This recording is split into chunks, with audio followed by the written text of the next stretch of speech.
Bermeoko udalak udako liburutegia martxan jarriko du uztailaren batetik aurrera eta 29 arte iraungo du. Zabalik egongo da beraz egun ezberdin hauetan eta etxolatxo batean egongo dira liburu eta aldizkariak maileguan hartu ahal izango dira hain zuzen ere. Ekimen honen helburua irakurzaletasuna sustatzea dela jakinarazi du Bermeoko udalak. Bermeoko udalak beraz udako liburutegia jarriko du martxan burujabetasun zelaian. Bertan montatuko den etxolan liburu eta aldizkariak maileguan hartu ahal izango direla adierazi dute eta helburua irakurzaletasuna sustatzea dela.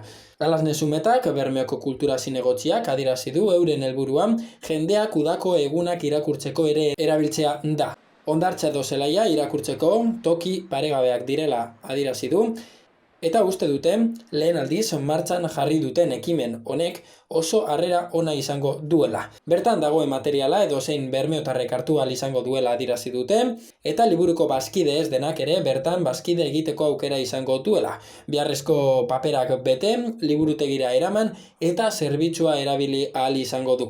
Helduentzako eta umeentzako materiala ere egongo dela adierazi dute, irakurzaletasuna adin guztietan sustatzea delako helburua. Ordutegia hurrengoa izango da, goizez 11:00 ordu 2:30 eta arratsaldez 3:30 7:00. Hau astelehenetik ostiralera izango da.